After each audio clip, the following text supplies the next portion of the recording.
Welcome to the Tabula Poetica reading series. This fall, we are hosting events entirely online.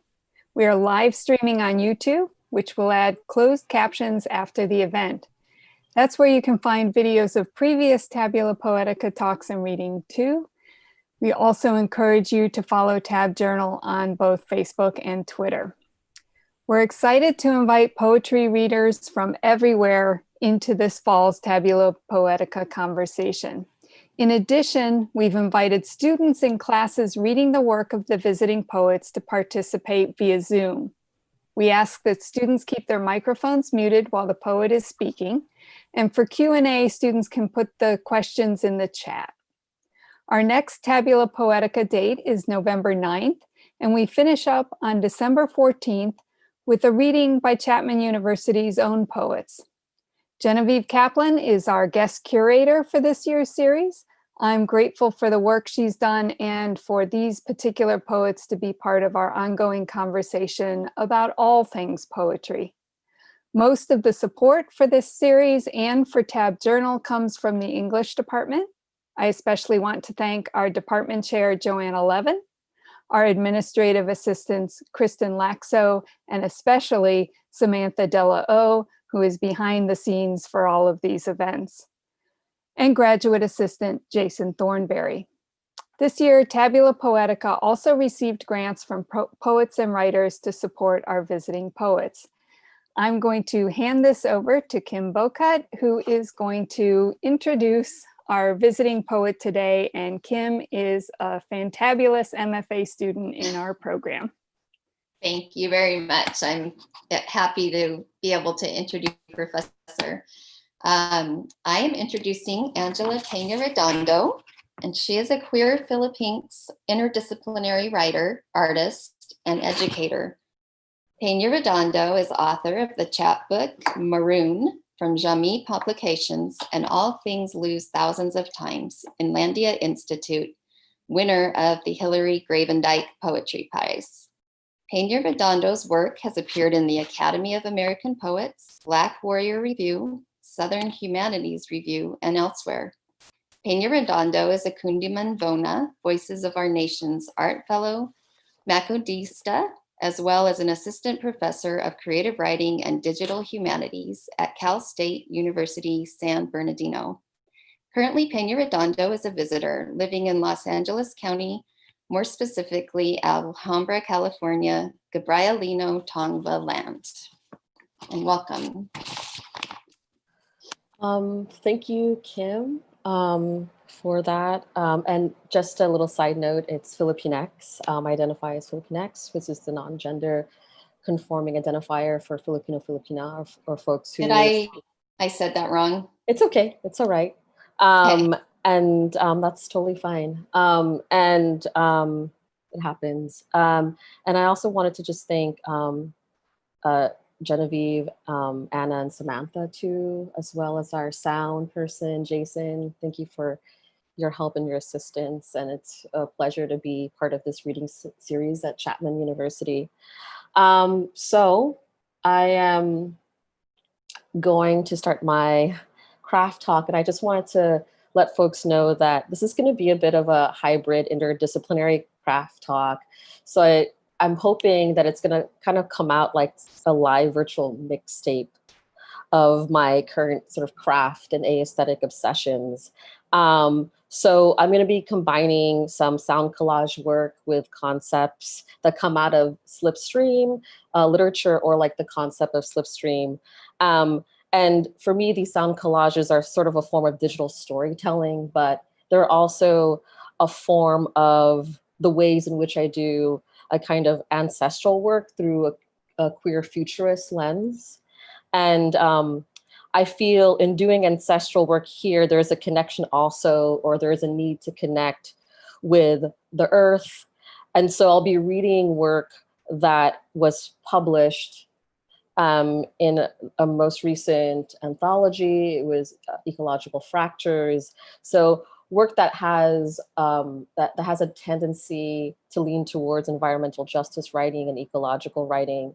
And so there's going to be a part of that. I'm hoping I can fit that into my segment here.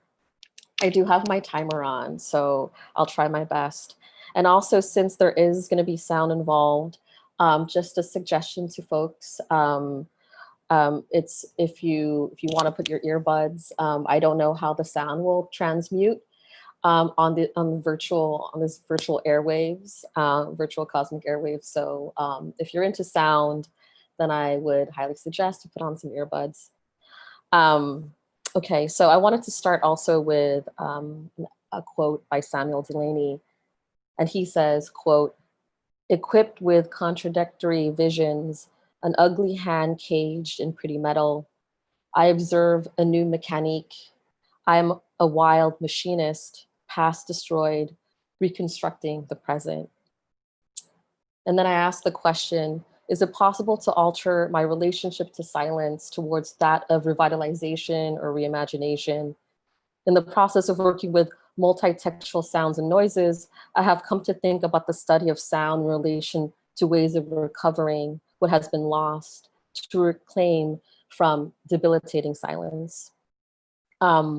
So again, I'll be playing some sound collages or soundtracks, and this is sort of this ongoing collaborative series with a long-term collaborator of mine, Santana Westbrook. Shout outs to Santana, who is the founder of the radio show Truth Seekers Radio, which has been around and has been a radio show that has been around for probably like 10 plus years or more in Los Angeles. Was once on KPFK and now they're on Farside Radio. And he's been a long-time collaborator of mine. And that's really been important to me since I believe that interdisciplinary practices are ways in which I can sort of enter my creative process. So I'm hoping that these pieces demonstrate sort of my personal relationship again with the medium of digital storytelling, and also something like to call, or I like to call sort of like my version of what an intergenerational communication device is. And again, that is my way of communicating with ancestors, with spirits. And although I feel the production of song collages are not new experimentations for artists, I hope to still communicate my affinity towards the art of digital storytelling through sound collage. I see these endeavors as ignition to engage with multimodalities of ancestral and queer ancestral work.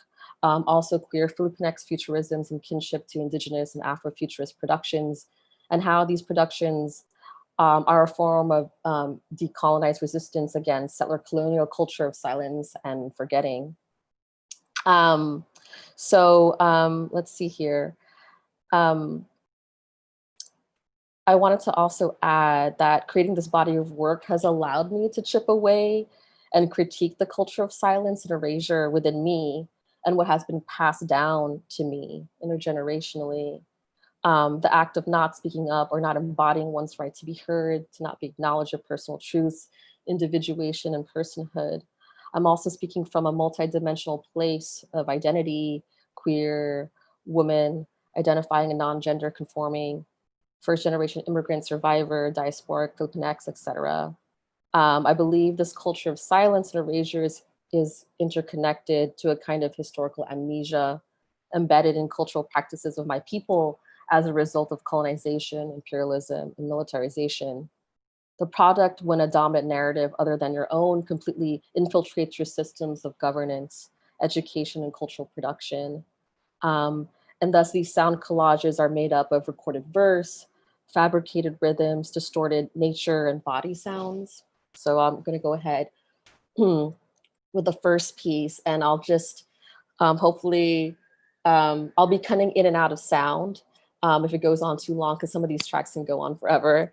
And I'll be saying a few things in between these tracks. So I'm gonna go ahead and share screen. So just allow me to kind of like fumble through here.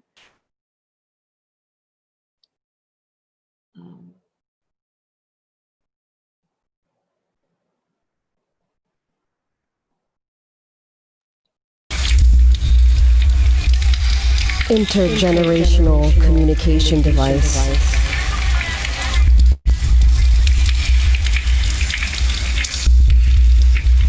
I offer you my upright ear, a metropole. Share what you know of governance. After our hunt, other than hunger, reveal. Through this secret of a body, dangerous magic is okay. It is okay if I fear what I'll find.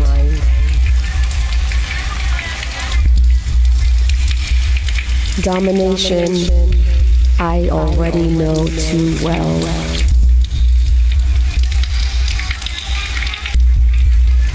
Jose Garcia Villa said, God said I made a mad.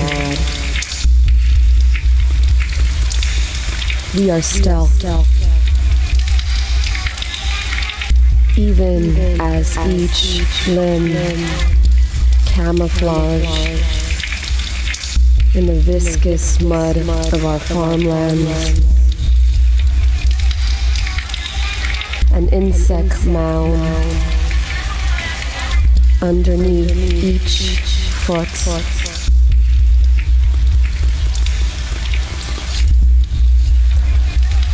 I offer my jaw unhinged and small, fresh goat meat for each chew.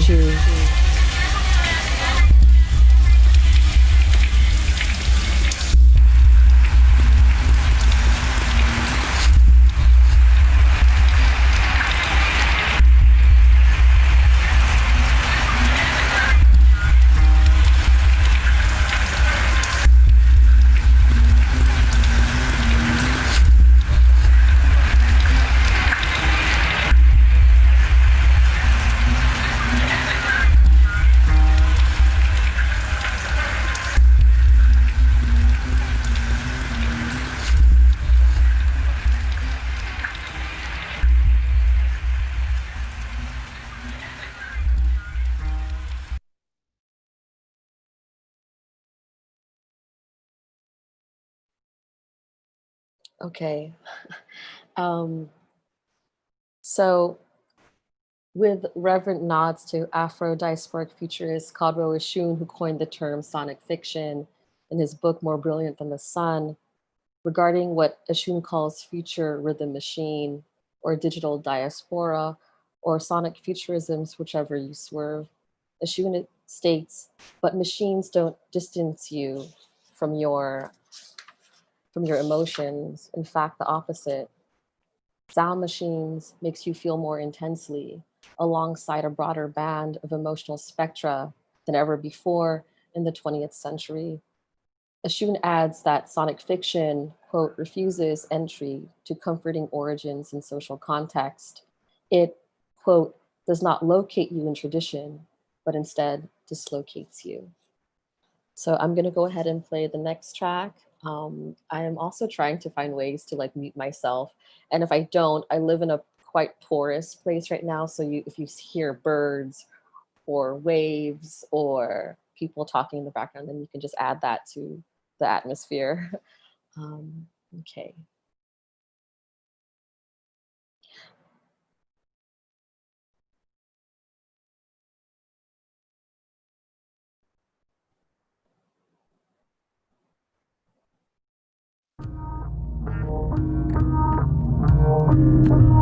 Central Visayan Mountain Range, Philippines, 1945.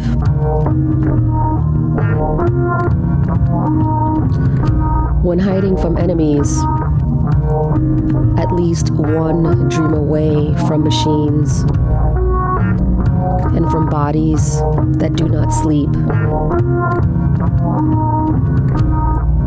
He drags his thumb along his lover's smudged chin, notices his face bathed earthen.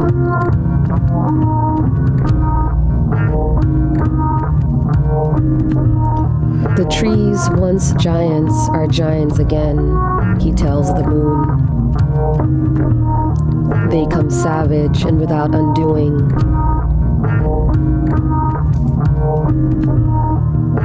After a grenade falls, a fresh cavity in the ground appears as a nest. And he wishes his own children to forget him. They will be the lucky ones to live. Enemies must believe him gone.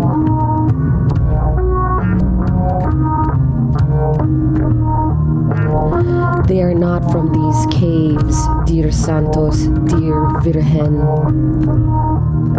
Evoke what luz perpetual, dear palm meadows and salt water. Be all and his mouth too.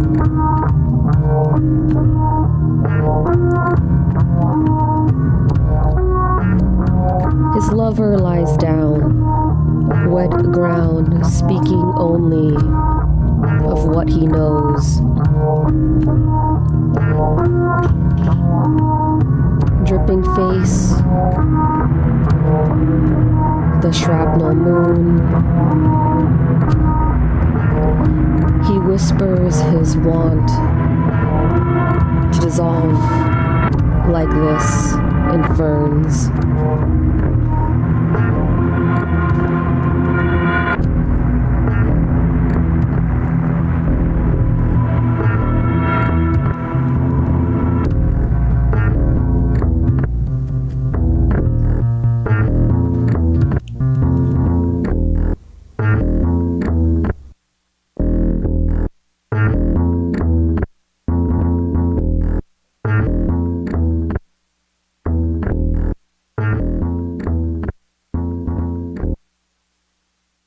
Okay. Through Eshun's lens of sonic fiction, I'm able to enter what he calls a kind of hyper-embodiment. Here lies an intersection of sound, futurism, science fiction, and prayer. From Walking the Clouds, an anthology of indigenous science fiction, Grace L. Dillon mentions skin thinking, thinking in skin, coined by the Muskogee poet, musician, and author Joy Harjo. Skin thinking gathers the various layers of meanings of native intellectual sovereignty. Skin thinking summons readers to, quote, to enjoy not only pleasurable levels of cognitive dissonances in science fiction and speculative fiction, but also the commitment to embodiment, fusing our bodies with our intellects connected to material realities, a map to the next world. What does it mean to engage in a sound of recovery? What does it mean to queer the sound of recovery, to reinsert queerness in the channels of ancestral work? I'm going to go ahead and play the next track. And it's titled The Dead Teach the Living.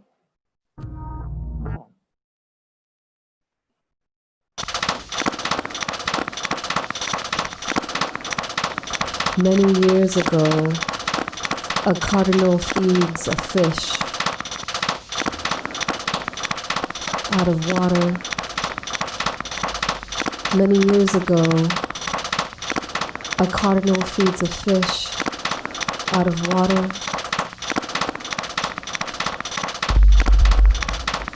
Imagine an orange beak and a protrusible mouth kissing.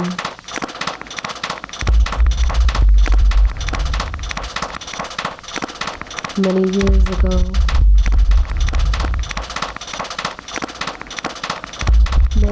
ago, a cardinal feeds a fish out of water.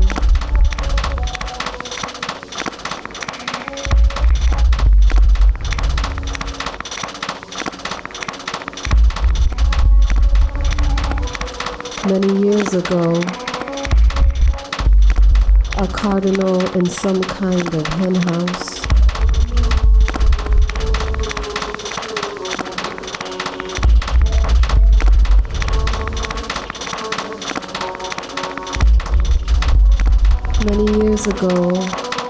cardinal in some kind of hen house.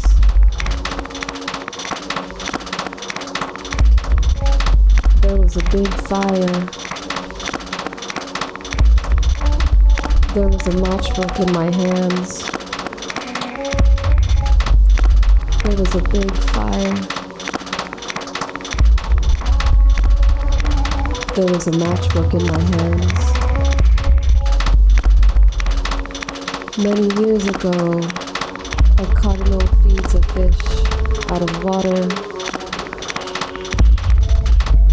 And many years ago, a cardinal in some kind of hen house.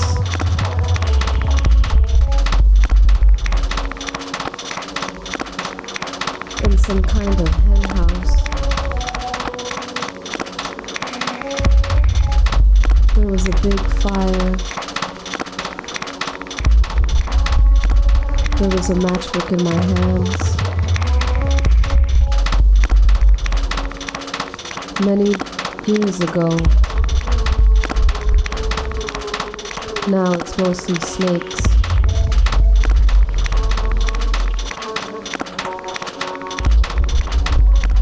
Each night, snakes.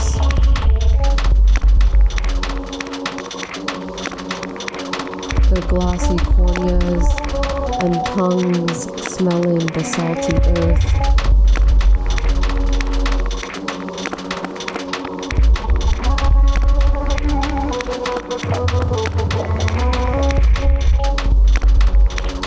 Through sacrificial mounds, he deterritorializes.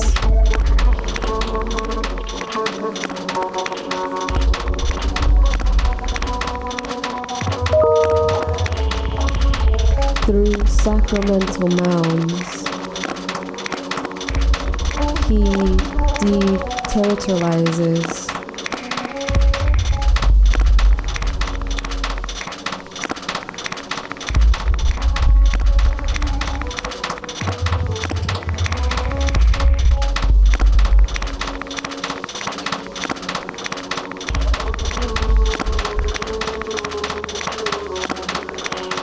Anonymous flesh of women in my lineage know too much about punishable lovemaking.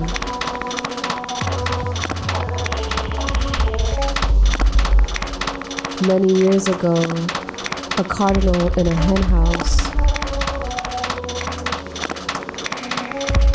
There was a big fire.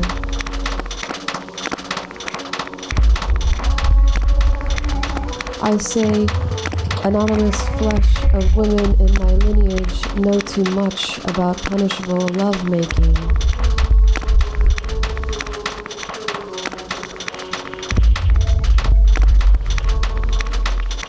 In the hen house, there was a big fire. In the hen house, a matchbook in my hands.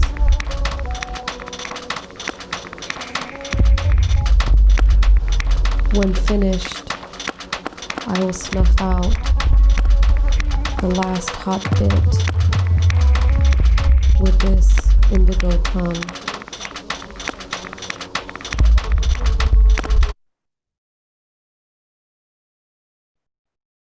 Okay, and it kind of just goes on and on. And I think that's my sound. I'm going to fix that for a second. Let's see if I can move it. Actually, no, I'll just keep going. We'll just call that part, oops, sorry about that. Technical difficulty, the beauties of Zoom. Okay, so native slipstream, a kind of speculative fiction within science fiction that infuses stories of time travel, alternate realities and multiverses and alternative histories. It's past, present, and future as interlocking and fluid, moving together like currents in a navigable stream. Slipstream literature likes to defy categories. It values the disruptive and the experimental, taps into themes and techniques of estrangement as a way to access other models of cultural experiences of reality. If prayer is a form of evocation and release, then how do I articulate this in the digital age? To pray is to conjure is to speak into the spirit world, into multiverse. Multiverse allows the conjurer to shape or experience a kind of time travel. Part of my ancestral work dances with the notion that ancestors are not fixed to an antiquated narrative or narratives from a hyper-romanticized past. Instead, spirits of the dead and myth are fluid, non-conforming, and malleable, in tune to the present, future, and its technologies. Through queer Filipinx futurism, spirits understand and respond to digital mediums such as sounds and frequencies. They understand such digital mediums as prayer, songs for protection, extraction, and restoration. My use of glitches, sound loops, poetics, merging with synthesized and cut up sounds allow me to recover spaces of the past, bringing a reimagination of past narratives, unlocking codes into other portals only certain frequencies can open. And I'm gonna play, I'm like trying to be conscious of time. So I'm gonna play half of um, a sound collage, and then I'll move on to something else.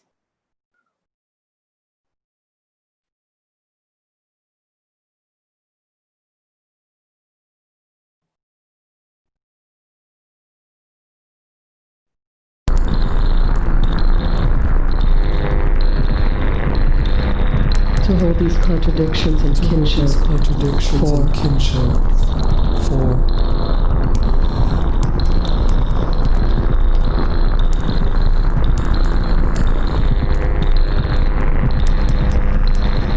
what can you give your younger self? What they've been robbed of. Your younger self, what they've been robbed of. What can you give your younger self? What they've been robbed of. What can you give your younger self? What they've been robbed of. What they've been robbed of.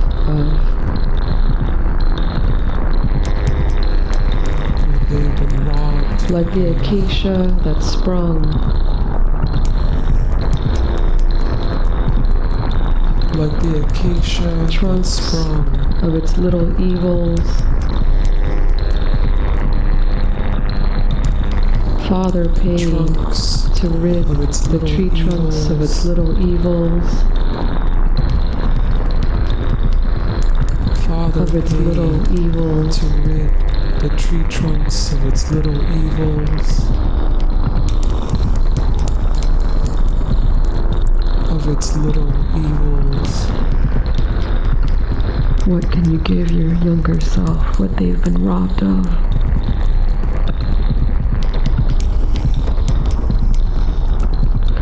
What can you give your younger self? What can you give your younger self? What they've been robbed of?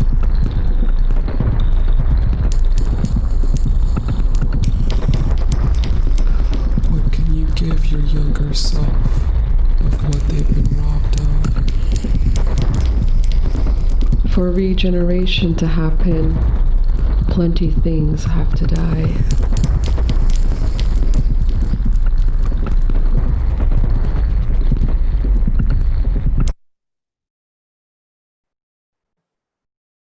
Okay.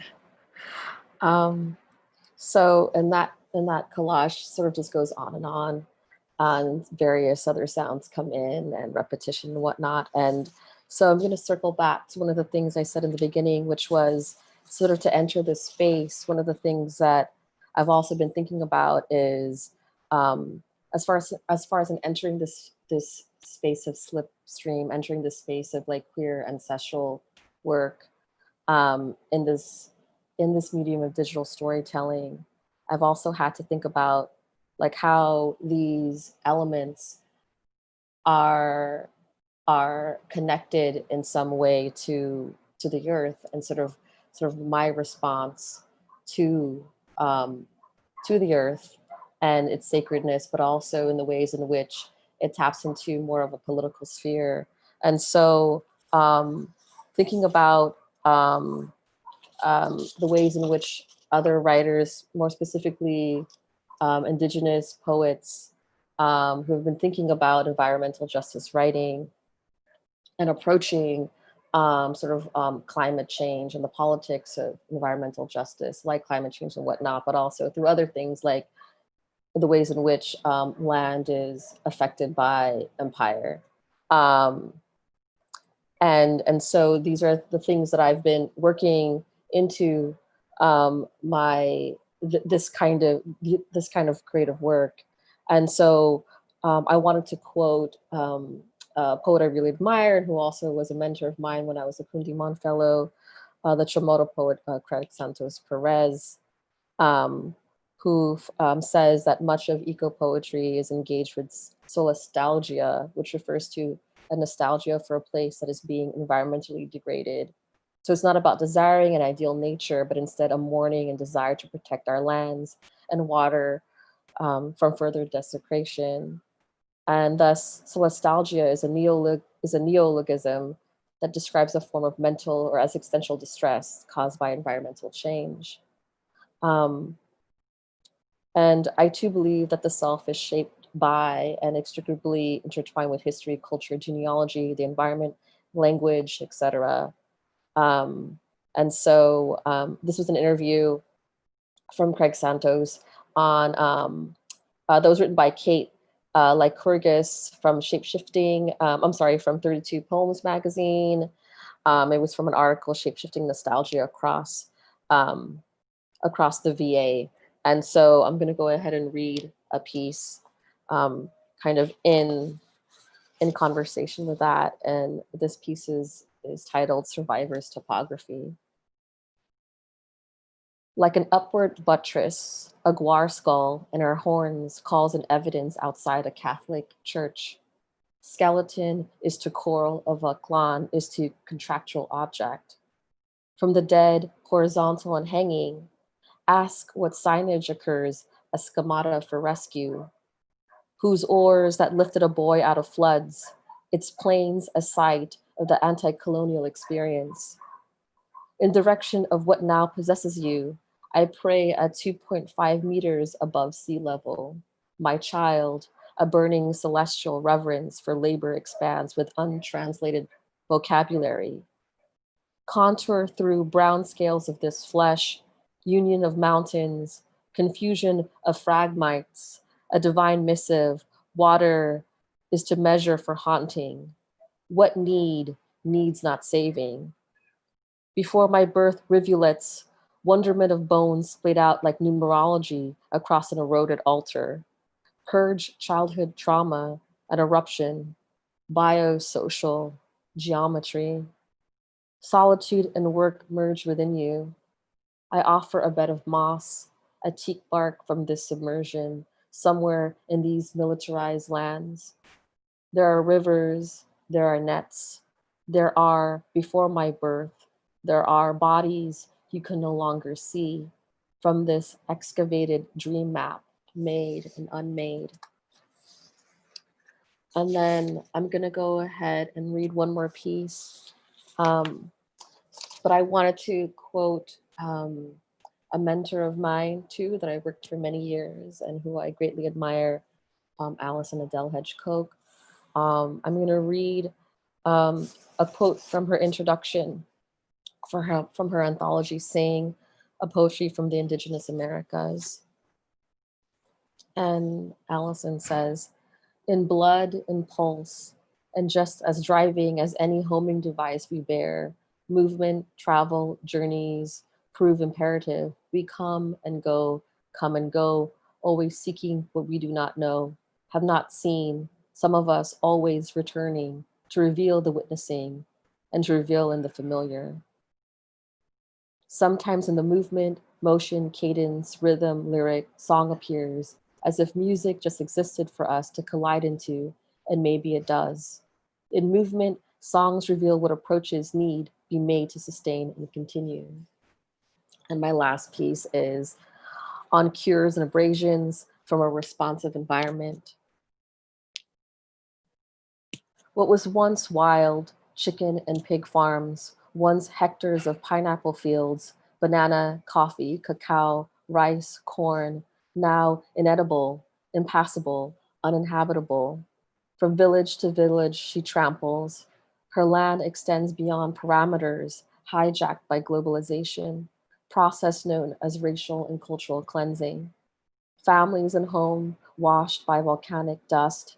It rains like this, in abundance, into her briny tinctures, futurity and asphalt bond in her throat, concepts from the survivor, blast after blast, chopped, burning portions of earth, shelter and architecture of fallen switches. From her hands, herbs she rinses into all's ruined lake. If not from the violence of water, then fire. Quote, capitalism having already found a way to turn profit on disaster, end quote, Amy Bang writes on Homeland Futurity. She formulates teleportation devices out of what empire identifies as poor, as root bark, as docile. Does surveillance mean the same as command? Remember what it's like to be of this deserving place. She wipes down the fevered, deemed unproductive, makes what's bruised aromatic, because this is what she has, technology against incendiary epistemes. She continues to scan for any of the living birds through the barrel of a sugarcane stalk. Thank you, everyone. Thank you. That gives us so much to think about. I want to do a plug for the book. So I put the link in the chat, and we'll also put this on the YouTube page as well. But the poetry book is called All Things Lose Thousands of Times. And I encourage everyone to go ahead and purchase the book. Of course, it doesn't have the sounds and the video in the book. And there are several questions in the chat, and I want to encourage the students who are here on Zoom to put some more questions in the chat. I'm going to start out with a broader question that's not from the chat, but that's from me. You talked about collaboration, and just in a practical sense, how did you come up with collaborations? How did you meet collaborators? Did you know collaborators and then these projects emerged from them? Or did you have ideas for projects and then you drew collaborators together? Can you talk a little bit about the collaboration process for these kinds of projects? Sure. That's a really good question. I feel like I've been working collaboratively and with others for some time, and I think all that you've mentioned is is something that I experience. Like it's kind of a combination of all of that. Um, like I don't think one ever knows how a collaboration will go if something is planned, if something is more organic or spontaneous, if something is more researched. And I really value collaborations that develop over time. And so specifically for this project, these were collaborations that I've done with somebody for many years. And so there's already been a kind of um, like a chemistry, collaborative chemistry between me and my collaborator Santana. So that is, I think, is a really kind of magical, special thing. And once there is that kind of synchronicity, kind of that spark, it's something that I like to continue expanding and nourishing. I feel collaboration for me with this particular project, I like to keep really open. I like to keep loose. I like to engage in dialogue with my collaborator. Although there's an understanding of my vision, I like to have like these conversations because I feel like with folks that I'm collaborating with, other artists or cultural producers, there's also this place of overlap, meaning where we kind of come together in camaraderie with things that we're passionate about, things that we are also suffering from, and so I really value the kind of dialogue that happens between me and a collaborator or collaborators, especially if we also have some background and some positionality where there is a kind of either similarity or overlap, that those things are important to me, because a lot of the time my subject matter comes from these particular places of healing and also resisting and or deconstructing a kind of oppressive systems, whether they're personal, political, or collective. And so having those dialogues are really important. And so like it's both planned, like you said, it's both planned, it's both research, it's also just like going into the studio and not really even thinking about it, and just doing stuff there and seeing what sounds right, what intuitively sounds right, for that moment. I hope that answers your question.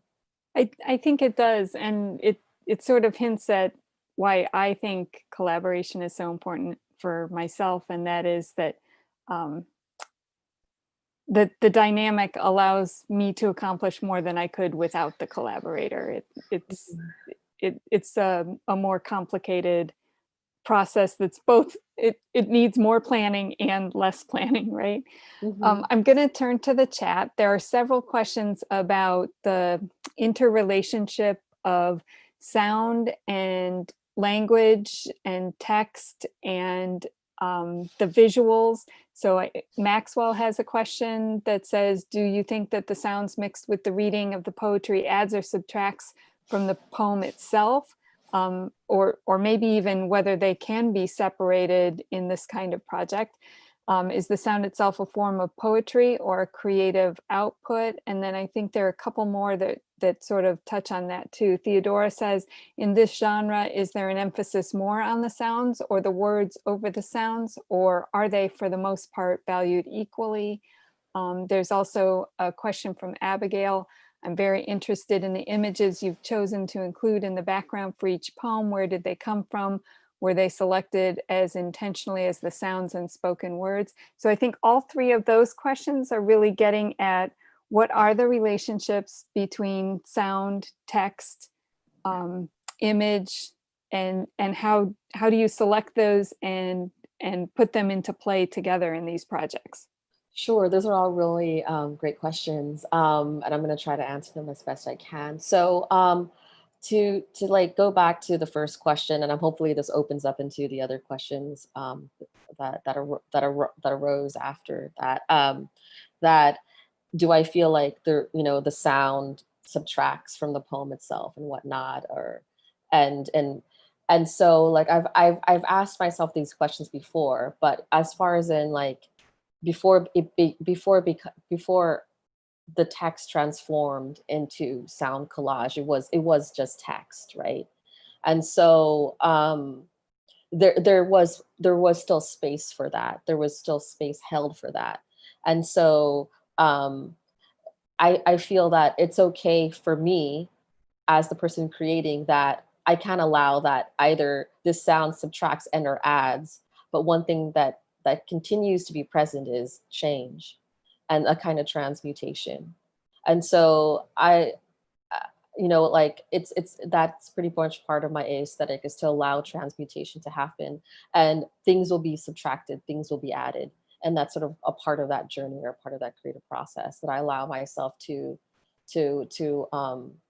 that I allow the pieces to embody and to take on. And so they do come from text, and they're birthed that way, and then they kind of evolve like many other things, right, in life into whatever else. And so I'm looking at the other question. Um, so where my sort of thinking about like where my influences come from, um, as far as in, I think the question was, did subjects outside of poetry influence this idea to combine voices with sound? Yeah, like, so again, like part of my aesthetic, but also my pedagogy is quite interdisciplinary. And I truly believe that the artist or the writer, just like many other artists, are cultural producers, and thus in conversation with many other cultural producers. So we don't live right in a vacuum, and we're doing other things like watching film, reading other books, looking at sculptural work, and multimedia stuff. And so I feel like I am influenced by many things. prior to being a writer, I also have a visual art background. And so I already feel very sensitive to visuality. Um, However, just as a person engaged in that kind of stimuli, I've also been engaged in sound for such a long time, just as a person that really loves music, a person that grew up in a lot of various subcultures of, you know, musical culture, whether they be underground or mainstream or whatnot. And so definitely part of a generation where electronic music kind of came out and went through its historical and whatever present evolution. So electronic sounds and fabricated sounds and noise is something that has just influenced me in general and has definitely slipped into the concepts of where sounds have come from. And I've also just allowed myself to also become a kind of like sound producer in that way. Um, and I'm also like incredibly, I think cinematically a lot. So the way some filmmakers or whatnot, or I feel like the way particular films like move through space is a way in which I also think about sound and text. Sort of again, sort of creating a landscape or creating an atmosphere. Um, and um, and so I'm gonna keep moving. Um, yeah, I can't say I value one equally more than the other. I think previously when I was making these tracks, the first time I was doing them, I was doing video actually. I was creating video really DIY style. And then I went to just purely sound. And I was really thinking about having very clean sounds. And then after a while, as I got more into a kind of thinking about um, ancestral work and futurism and slipstream, then I started to go into a place where I really wanted to be. I wanted all the messiness to occur. I wanted um, accidents to happen. I wanted to embrace failure, if you will. And so I didn't think so much anymore about like having that like sort of a clear, crisp sound. I just wanted to really be in a place of like improvisation and thinking at that moment, being at the present moment. And so um, currently, I don't see like much more of an importance between the sound and the text or the voice or the poetry. I think they all kind of have this very, I like to say, um, like reciprocal relationship with each other.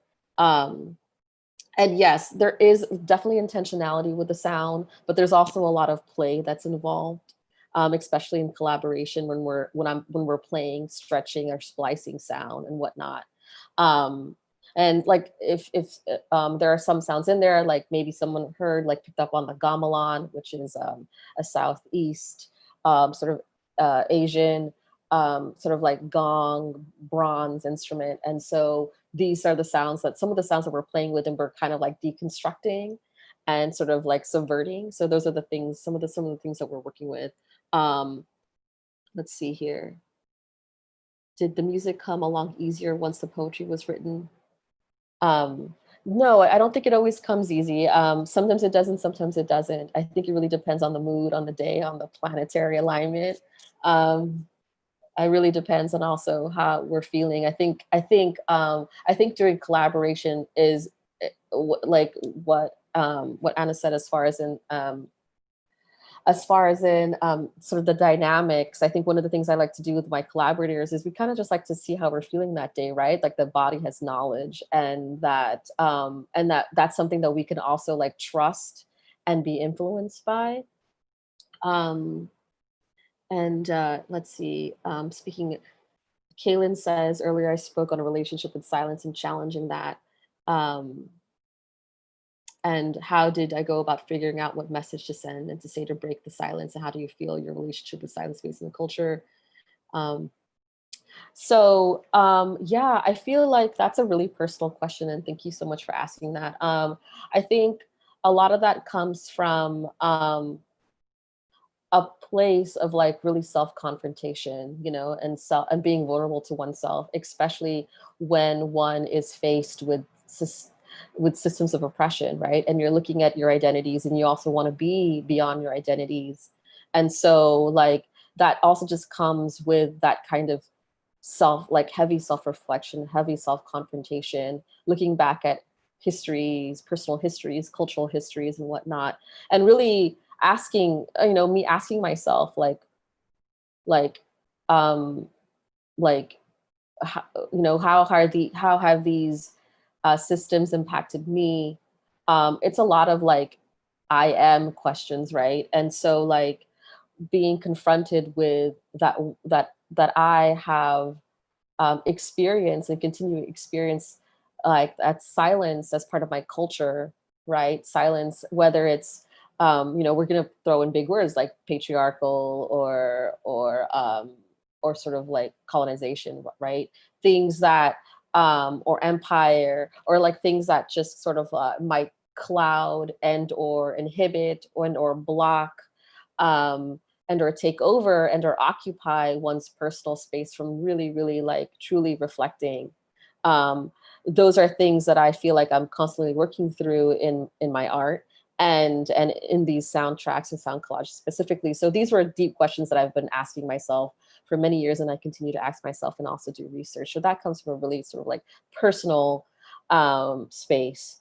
And so thinking about silence in that way, also on a personal level, and of course, like through also like a queer feminist of color lens when reading other like feminist scholars and being influenced about their relationship to silence, right? Or their relationship to erasure, cultural erasure, or like erasure of their voices, erasure of their stories and narratives. So this is sort of also me responding to that and being sort of like in alignment and in agreement with these other feminist scholars that have come before me. Yeah, there were And two questions about digital media there, one from Hunter and one from Ansley. And if anyone else has another question to follow up with that, then I think we can close it out with the digital media and that one other question that somebody's Sure. burning to ask. Sure. So how do I go about teaching digital media? I don't think there really is a formula, but definitely exposing students and myself to other forms of writers who are also working in like other multi digital platforms, and there's a lot of them. I am a fan of the Black Tech Collective, who's made up of Jiro Harris, Don Lundy Martin, and Ronaldo Wilson, B. Wilson, and they've been doing like stuff like sort of like digital media poetics for some time, and so many other um, um, poets that I can keep going. I mean, so, same with Craig Santos Perez and Alison Hedge-Koch, who have worked with sound and just thinking about it in thinking of sound and poetics in an interdisciplinary way. And so like, I just, when teaching students or like myself even, because I consider myself like a learner, like always, it's just about, I just like to expose ourselves to sort of various types or the spectrum of digital storytelling and having really a conversation. I like to have a conversation with folks, with my students. I like to engage in a kind of inquiry sort of based analysis instead of like thinking of answers, sort of asking the questions, and how that might open other connections with perhaps more prevalent issues that these digital stories or these digital pieces are alluding to or referring to. So, and so there are more questions. How do I continue to stay inspired? I don't know. I mean, like, I think it's hard sometimes to be inspired, and I think sometimes it's really easy to be inspired. But I think it's more challenging to be inspired, and not so much because there isn't a lot of things to be inspired by. It's more about unblocking yourself from self-doubt, and unblocking yourself from this denial to not actually do and not to experiment. So I think when I do that, there's this continuous curiosity, right? And also thinking about like the creative process is in various stages and various levels. It's not always about physical production. A lot of it is also reading and researching and absorbing and whatnot, and having really great conversations with others. How do you think? We've got two more questions here, and I think they're great questions. So I'll go ahead and keep you to answer these questions. Okay. So one is from Clarice and one is from Maxwell. Clarice and Maxwell. Okay. And I think Kaylin said, how do you think? Kaylin said something Did right I miss after. one? Yeah. So yeah, Kaylin said, how do you think Okay. queering the Native of the past and speaking the unspoken parts of Native people's history has affected your relationship with your thoughts on ancestry and imperialism as concepts? Yeah. First, I want to first state that I don't identify as Native, and these pieces that I've created is not about me identifying as Indigenous or Native American. I believe in the beginning I wanted to just pay more like homage and or referring to um, scholars and or writers and or artists who are Native and also Black identified, who have kind of coined the term and started the movement of futurism, or like Afro or Indigenous futurism. And so like in these communities, I feel, along with communities that are also overlapping with mine, that I feel personally where a lot of the innovative stuff or this sort of innovation is happening. Um, and and there I'm also able to enter and learn from particular frameworks from them and incorporate that into my own experience, or into my own studies, which for me is more of a diasporic Filipinx queer sort of uh, uh, lens. And so one of the things that I feel that so again, yes, so I don't identify as that. And That actually leads to the next question too, yeah, which and is from Clarice. Do you ever run into trouble expressing queer themes to a culture that still struggles to understand it? I'm Filipina, and I feel like much of our culture still only tolerates queerness rather than making the effort to understand. So I think these questions, at least the way you're answering them, are kind of related. yeah. Also, just to harken back with Kaylin, I just wanted to say too, like some of the folks that I have in terms of like work with, or like I to be in conversation, I feel, with other writers and culture producers are extremely important. So that's also ways in which that I am able to access things from me, is to also work with folks that I've cited, that you've heard me read about or refer to in my presentation. Though, so I just wanted to add that. And in terms of to Clarice's question, do I ever run into trouble expressing queer themes to a culture that struggles? Of course. I feel that the work is not meant to make one feel comfortable. It's not meant to not create disruption. So, although I'm somebody that wants to work towards um, like work that is meaningful, that has intention, that that is also part of my own healing process, and also maybe part of a collective healing process or collective healing evolutionary process, that I don't think one can do that without creating disruption, without subverting, without deconstructing, without unearthing and moving foundations around that are going to create even another kind of change and or violence. um, and and that's these are the risks that I've been willing to take, um, in much more intentional ways now. So yes, there is struggle. There is struggle from me, and all of that. I'm happy to talk more about that. I know we don't have a lot of time, but just know that I do feel that way and encounter that. And there's a lot of self care that happens. There's a lot of being in community with others who are in solidarity with me, who are aligned with also my personal political beliefs and agendas. It's also part of the self-care. Um, and and yeah, I mean, like, and I feel like I don't always put it in my court where it is my job to completely change and or create sort of a tolerance for queerness, right, within Filipino culture. Um, Although I do like the idea that maybe my actions can be some kind of seed or some kind of motion that that is part of that is part of change or a part of the shifting of paradigms. I don't feel like it's this. I am the one person that does it alone. I definitely feel like I do it with a collective or with a community or communities. Um, how do you make something that has personally affected you a market for something that others will?